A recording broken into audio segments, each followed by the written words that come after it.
إله إلا الله الله أكبر محمد رسول الله يا حبيب الله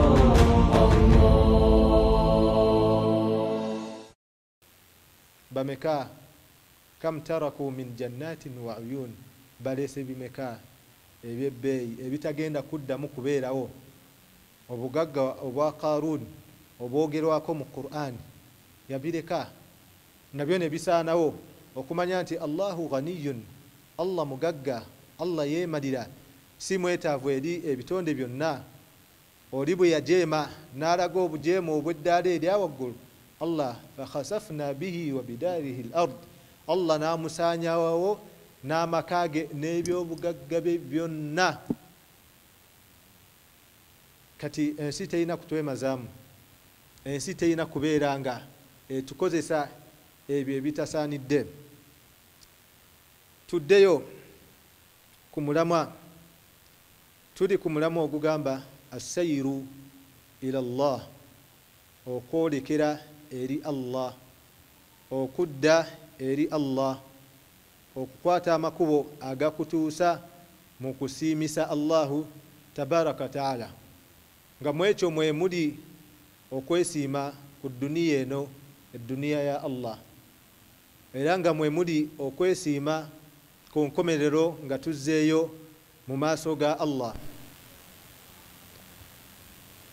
Allah n'atulaga abantu abalina ebigendererwa, abalina targets, abalina okwagala ab'ebika ebibiri. N'atulaga abantu abaagala edduniya n'ebyokwewunda byayo ng'avumirira embeera eyo. N'atulaga abantu abaagala enkomerero ne akhira n'ebyengera byayo ng'atukubiriza okubeera nga twenyweza ku mbeera eyo. Naye ne batulaga nti ebivumirirwa mu byokwewunda by'edduniya si nti omuntu oba omusiraamu oba omukkiriza talina kubeera na mmotoka nnungi, si kyekitegeezebwa mu kyo. Nti talina kubeera na maka malungi, si kyekitegeezebwa mu kyo. Nti talina kubeera na baana oba na bakyala balungi, wabula ekitegeezebwa mu kyo kwe kubeera nti bino ebintu ebyokwewunda by'edduniya biyingira mu mutima. Bwe bimala okuyingira mu mutima ne biba nga bye bifuga omuntu, omulaba nga yaish awankawanka, ayina bw'omutunuulira ayina ebimumala, naye embeera gy'awangaaliramu n'obulimba bw'akozesa, n'obukumpanya bw'akozesa, n'obukujju bw'akozesa, n'obufere bw'akozesa mu kubeera nga yeeyongerako, ayongere okujjuza kino ekisero ekya ssente, ayongere okufuna amataka amangi, ayina estate namba, ayongere okufuna emmotoka ennungi ennyingi, ayina emmotoka 10, ayina 100, ayina 200, ayina ente 100, naye engeri gy'anoonyaamu okubeera ng'azongerako ziyinjiwale nga zikulagira ddala nti edduniya yamutuula mu mutima. Abamanyi abamu batugamba nti enjawulo eri wakati waffe ne basahaba nti lwe luno oluta,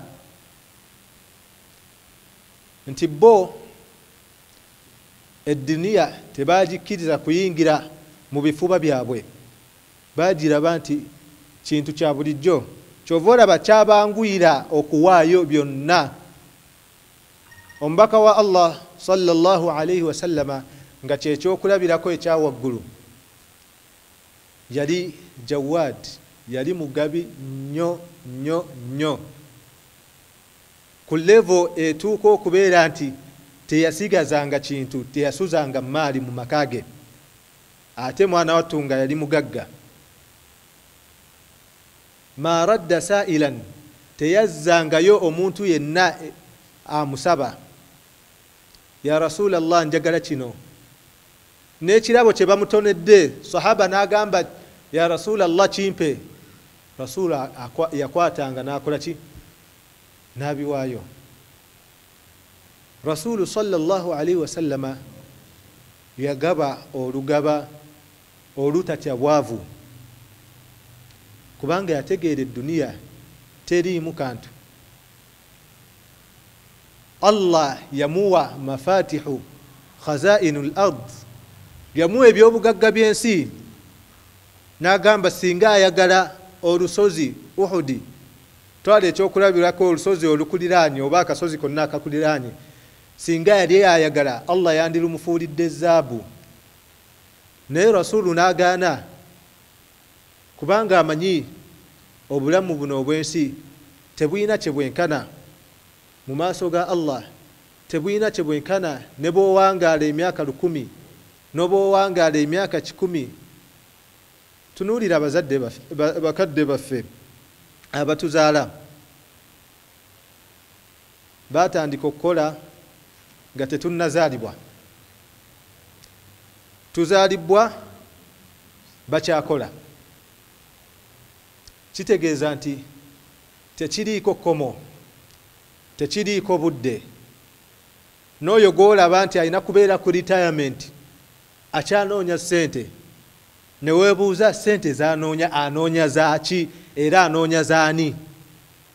Akyanoonya bitiibwa, ne weebuuza ebitiibwa anoonya byaki, bigenda mugasa ki? Nga siraba bw'anaaweza emyaka 10 mu maaso n'olaba omuntu ng'aweddeyo, ne batuuka n'okubeera nti basitula musitule, naye n'alemera mu kifo, n'alemera mu ofiisi, n'alemera mu maali, n'alemera nga ye maneja w'edduuka lye, naye emyaka gy'alimu tegimukkiriza.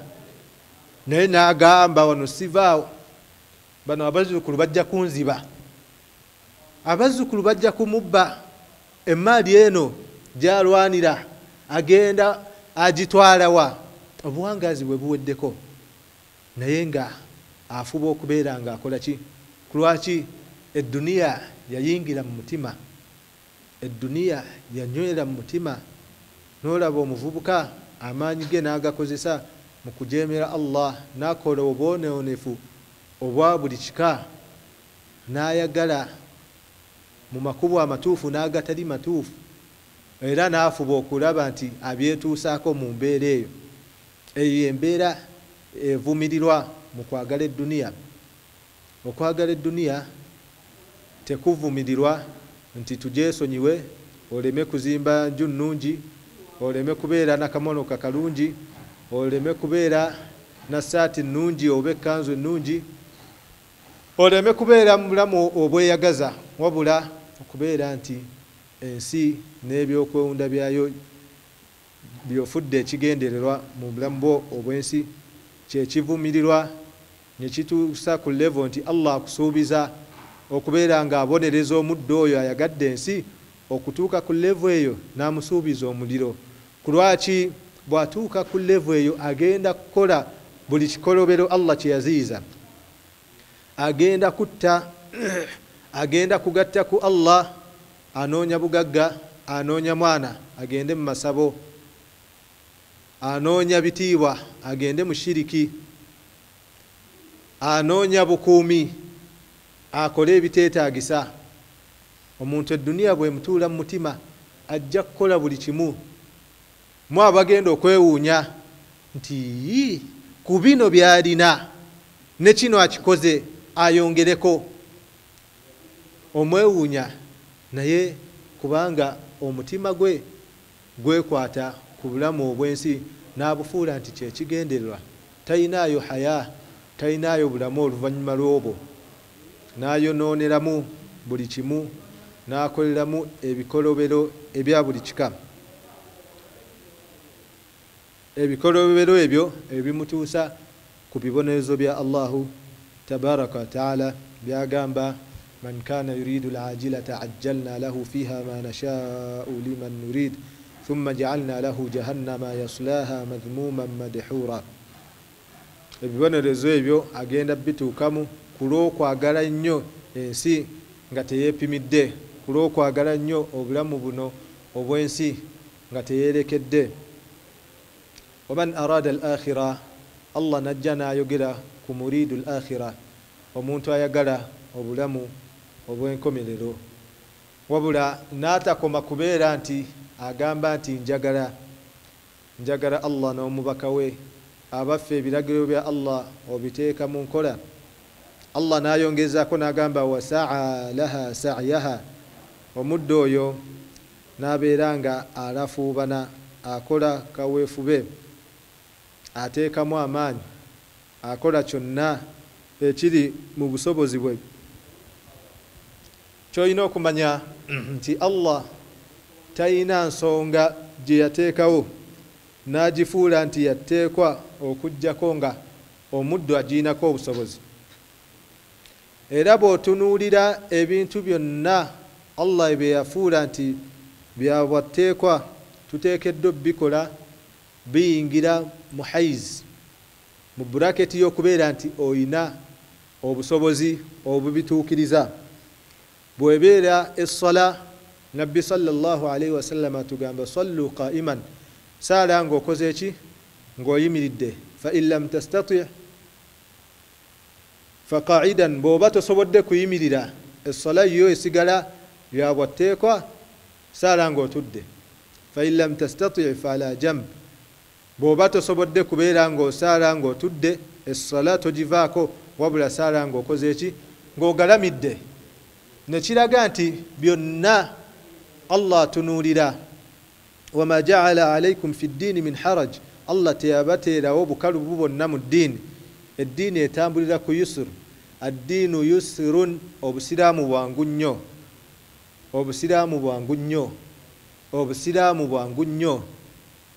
Etteeka lyonna bwe lijja litunuulira obusobozi bw'omuntu agenda okulikola.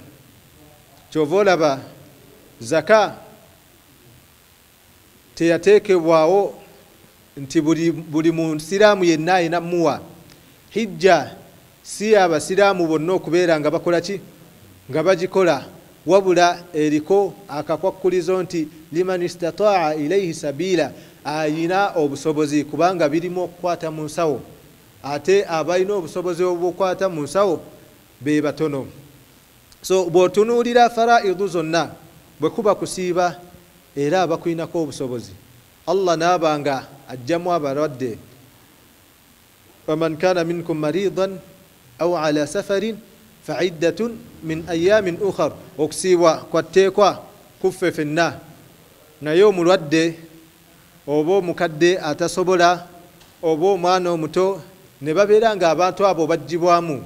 Omulwadde alina obulwadde obutawona abeere nga aliisa, omukadde atakyasobola kusiiba abeere nga aliisa, oyo yenna alina embeera emugaana okusiiba, yadde ekisiibo kyabwateekwa. Obusiraamu butunuulira obusobozi bw'omuntu nti ono talina busobozi ku ibaada eno, so akole bw'ati oba bw'ati oba bw'ati. Nekiraga nti ebintu bya akhira twetaaga okuteekamu obunyiikivu, twetaaga okuteekamu amaanyi, twetaaga okukola kaweefube, twetaaga okubeera nga tukozesa ebyo Allah byatuwadde mu dduniya eno okunoonya enkomerero, okunoonya akhira. Bw'aba akuwadde amaanyi n'ogakozesa mu ebyo byayagala, bw'aba akuwadde emmaali n'ogikozesa mu kuwaayo eri ekkubo lya Allah, mu kuyamba bonna abeetaavu, mu kulabirira bamulekwa, okulabirira bannamwandu, okubeera ng'olabirira bonna abeetaaga okulabirira, naye nga famire yo gy'okulembeza mu bonna b'olabirira.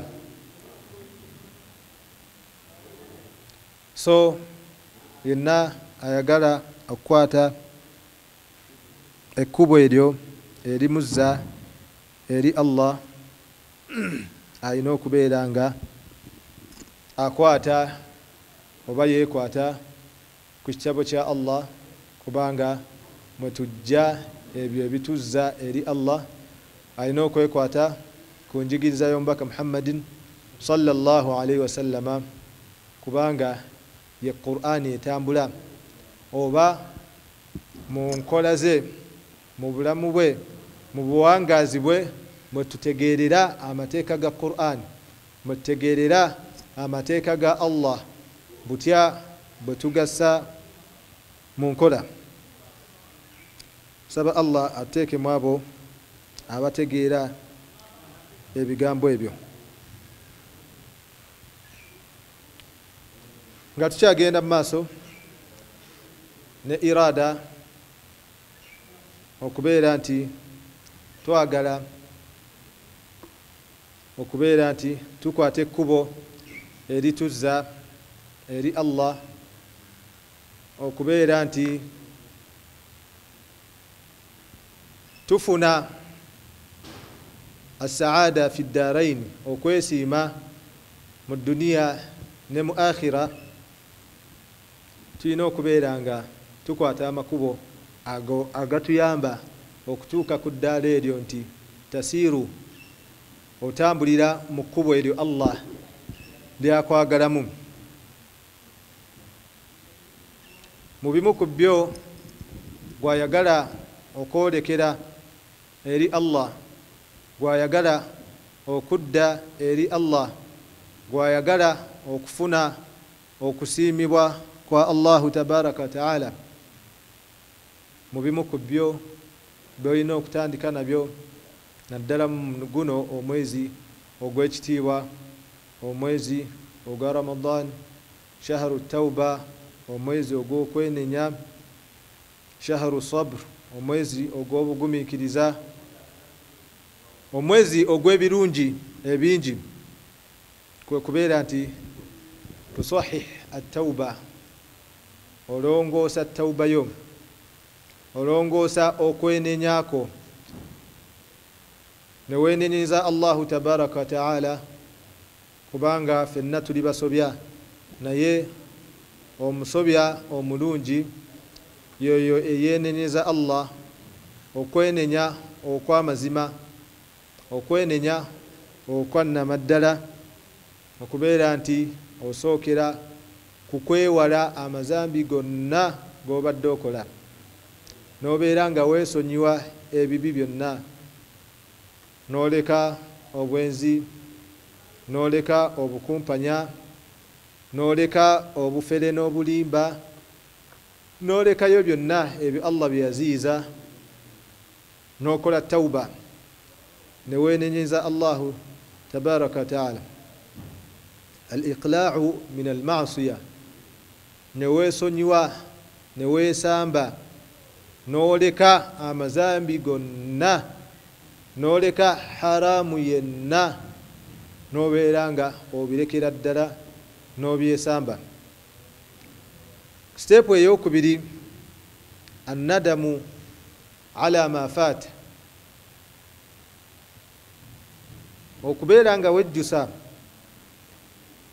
ku ebyo byonna ebyayita mu ebyo byonna bye wakola, mu ebyo byonna bye wasobya, mu ebyo byonna ebikyamu haramu gwe wakola, omubiri gwo, emikono gyo haramu gwe yakwata, amaaso go haramu gwe gatunuulira, amatu go haramu gwe gawuliriza, olulimi lwo haramu gwe lwalya, ebigere byo haramu okugenda eri ebyo Allah bye yaziyiza. Kubeera nga wejjusa, kubanga annadamu tawba. Nabbi sallallahu alaihi wasallam atugamba nti okwejjusa gimu ku miryango gy'okwenenya, kubanga buli wewejjusa oba weekuba mu mutima, oba weetondera Allah, obeera nga weenenyeza Allahu tabaraka wa taala. Omusajja omu yajja eri omumanyi ng'amubuuza, n'amugamba teriiyo kikolobero okuggyako nga nnakikola, naye abaffe Allah asobola okunsonyiwa.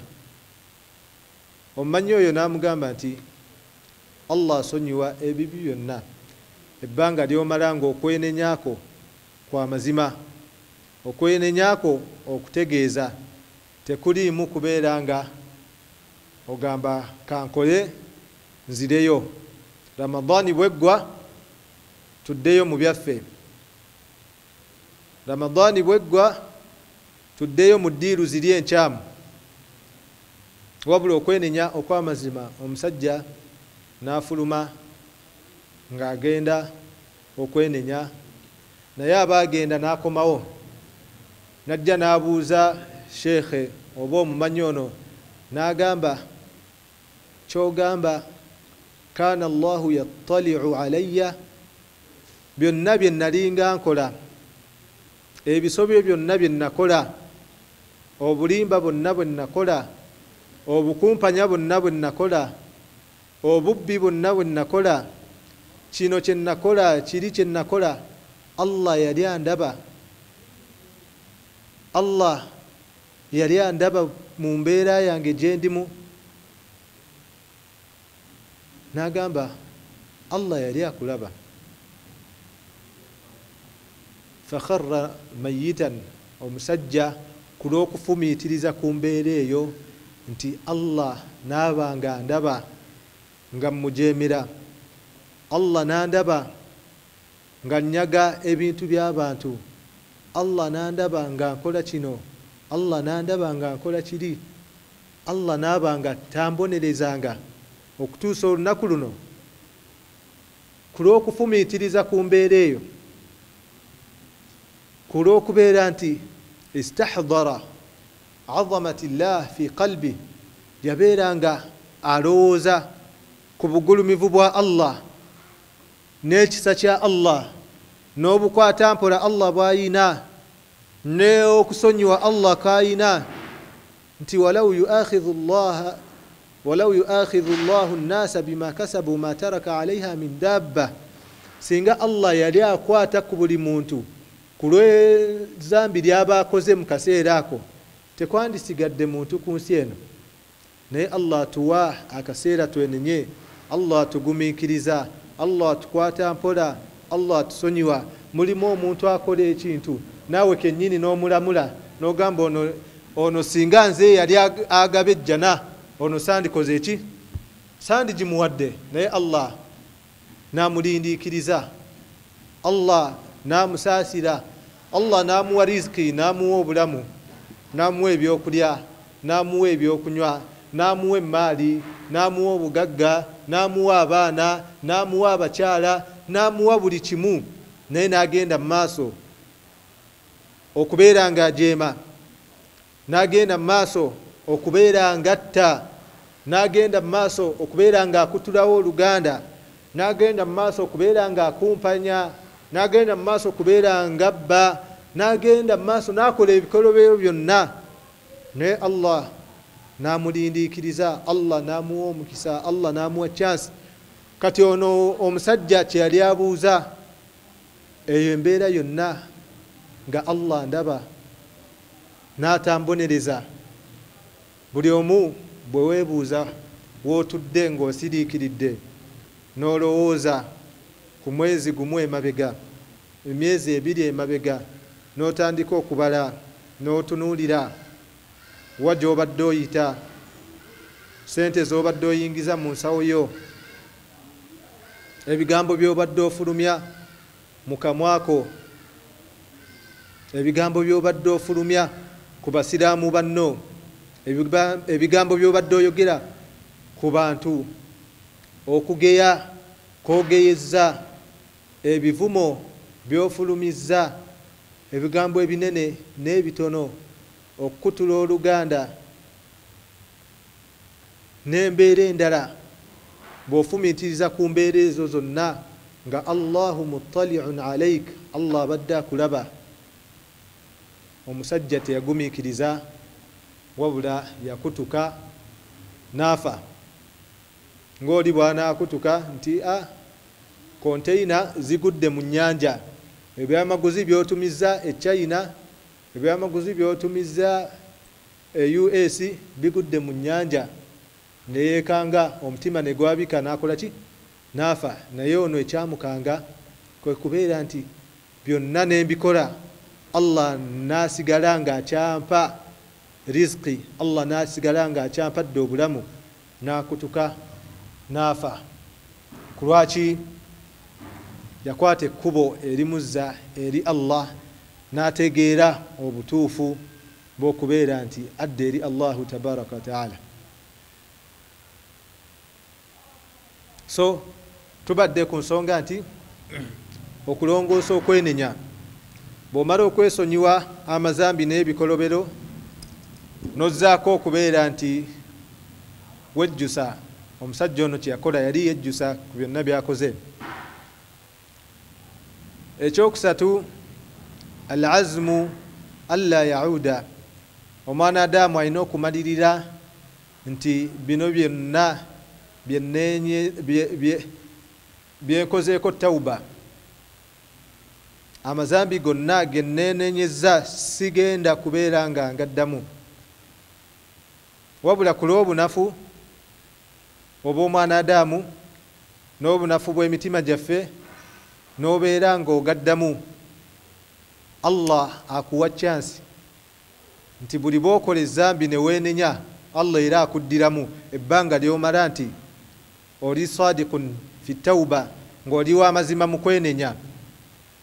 So si kugendereramu kubeera ng'ozannya, kandikole nja kwenenya, kankikole nja kwenenya, wabula mu kaseera kali mwe weenenyeza ng'oli w'amazima, Allah ajja kukuyamba ekibi ekyo obeere ng'okivaako. So omulyango gwa tawba muggule. Inna Allaha yaqbalu tawbata abdin ma lam yugharghir. Allah akkiriza okwenenya kw'omuddu yenna ebbanga ly'amala nga omwoyo gwe tegunnaba kutuuka muki mu ddookooli, ng'obwongo bukyakola bulungi, ng'obulamu akyalina obulamu bwe bulungi, akyasobola okutambula, akyasobola okukola byonna byakola, alina obuyinza, alina amaanyi, alina n'obusobozi. Mulimu omuntu okubeera nga takikola kubanga talina busobozi, wabula oli alina ssente, alina obuyinza, alina n'obusobozi. Oluusi osobola okubeera ne ssente naye nga ziri mu banka, n'ogenda okuzijjayo ebyuma ne bifurizinga, n'ogenda ku ATM n'osanga nga nayo efurizinze. Ekyo ne kikulemesa okutuuka ku kintu, naye nga olemereddwa kubanga sente zibaddewo n'obuyinza obadde nabo, naye obusobozi Allah tabukuwadde.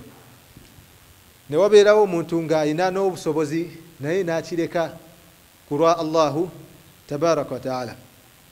Kati tawba mulimu ebisobyo ebibeera wakati w'omuddu n'omuddu. Ogwo omulyango Allah taguggala oba Allah taguyingirira okujjako ng'omaze okutereeza wakati wo n'omwana Adamu oyo.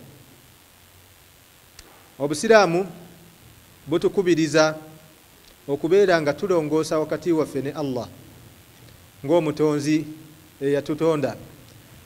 Bw'omala okukola ebyo Allah bye yakutondera, n'oyimirizaawo essala, n'osiiba, n'owa zaka, n'osaddaaka, n'okola kino, n'okola ebyo byonna Allah bye yakulagira, olina okutunuulira omulyango ogwokubiri nga gye gimu ku miryango emizibu ennyo, kubanga rahmatullahi wasi'a, okusaasira kwa Allah kugazi, asonyiwa n'abo abatamwenenyezza, wabula n'okola omulimu omulungi Allah n'asangulawo ebibi ku lw'ekyo ekirungi ky'okoze,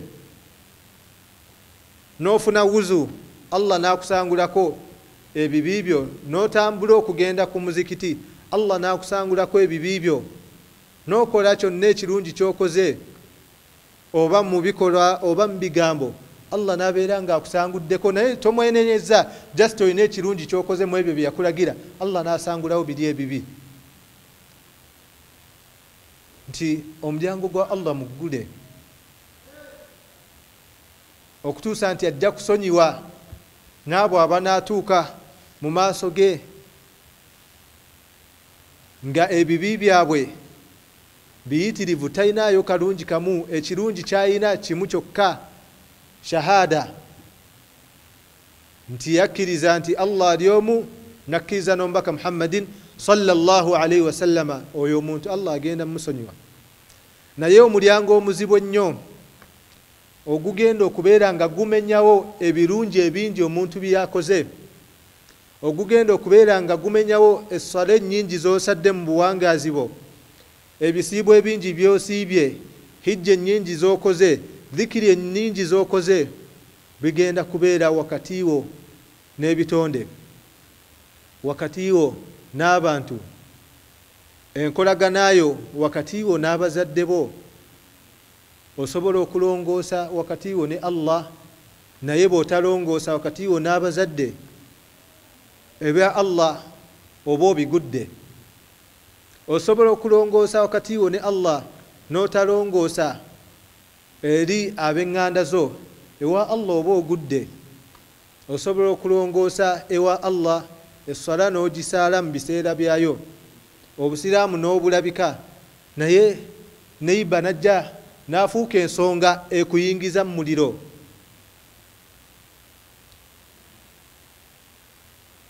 Ebisolo ne bifuuka ensonga ekuyingiza mu muliro. Rasulullahi sallallahu alaihi wasallama ategeeza abasahaba ku mukyala eyayingira mu muliro ku lw'ensolo kapa, yagibonereza n'agiggalira, tagiwadde kyakulya, tagirese kwetaaya kunoonya riziki yaayo mpaka lwe yafa. Nabbi n'amukakasaako omuliro. Kubamu akafaananyi, tunuulira qiima y'ebitonde eri Allah eyabitonda, nti ekisobyo ky'okola n'okosa omwana Adamu n'okosa ekitonde kya Allah kisobola okukuviirako okuva mu kusiimibwa kwa Allah, awamu n'ekyo nti obadde okola ebisiimisa Allah. Ono yava mu kusiimibwa kwa Allah ku lw'okuyisa bubi mulirwanaawe. Oli n'ayingira mu kusiimibwa kwa Allah ku lw'okunywesa embwa. Embwa mu Busiraamu tugitwala nti najisi, naye n'ayingira mu kusiimibwa kwa Allah ku lw'okuyisa bulungi ebitonde bya Allah. Kitegeeza ki? Nti ng'otunuulidde ebiri wakati wo ne Allah, ddamu okuba ettooki mu mbeera, mu nkolagana wakati wo n'ebitonde bya Allah. Ayuha almurid, owange gwayagala akhira, gwayagala okwesiima ku duniya, gwayagala okwesiima ku duniya ne ku akhira, wakati wo n'ebitonde bya Allah oyimiridde otya okuviira ddala ku bakadde bo, ku bazadde bo abakuzaala, aslu mova, okutuuka ku baana b'ozaala, kubanga abakadde balina bye bakubanja ebikukakatako bakolera, n'abaana b'ozadde balina bye bakubanja ebikukakatako okubakolera. Then unzur ma hawlak, tunuulira abakwetoolodde mu b'eŋŋanda, okuyunga oluganda. Osanga omuddu ng'akubiriza abaana be nti oyo mumulaba, tuzaalibwa nze naye nzaamuddako oba yanzirako, naye sibalaba ng'ewuwe. Kyokka essala ziyimirizaawo bulungi, okusiiba kukola bulungi, n'ebirala byonna bikola bulungi, naye okukutulawo oluganda kigenda kumuviirako akabenje ak'amaanyi maaso ga Allah. Ensonga eno evuddewa tubadde twogera ku tawuba, nti ebiri wakati w'omuddu n'omuddu Allah tagenda biramula okujjako nga bamaze okwetereeza. So tubeere nga tulongoosa eri ebitonde bya Allah. Omusiraamu akubirizibwa okulongoosa eri abantu bonna, okkiriziganya naye mu nzikiriza oba oyawukana naye mu nzikiriza. Ihsaani eyimirirawo mu mbeera yonna, okuyisa obulungi abantu abo, okweyisa obulungi, okulongoosa wakati wo ne Allahu tabaraka wa taala, n'okulongoosa wakati w'ebitonde. Ensonga nnyingi, mulimu okulongoosa الظاهر ebiyungo والباطن nemunda okubeera nga werongosa omutima n'ogujjamu ensaalwa, omutima n'ogujjamu fitina, omutima n'ogujjamu obutaagaliza, omutima n'ogujjuzaamu hubbu wal mawadda, okwagala n'okubeera ng'oyagaliza, n'ogujjuzaamu ebirungi byonna. Ebyo byonna bikuyambako mu kkubo erikuzza eri Allah. Bingi bye tusobola okwogerako naye obudde bwebo. وبهذا أقول ما تسمعون وأستغفر الله لي ولكم ولسائر المسلمين من كل ذنب فاستغفروه إنه هو الغفور الرحيم وهو البر الكريم. السلام عليكم ورحمة الله وبركاته. لا إله إلا الله الله أكبر محمد رسول الله يا حبيب الله الله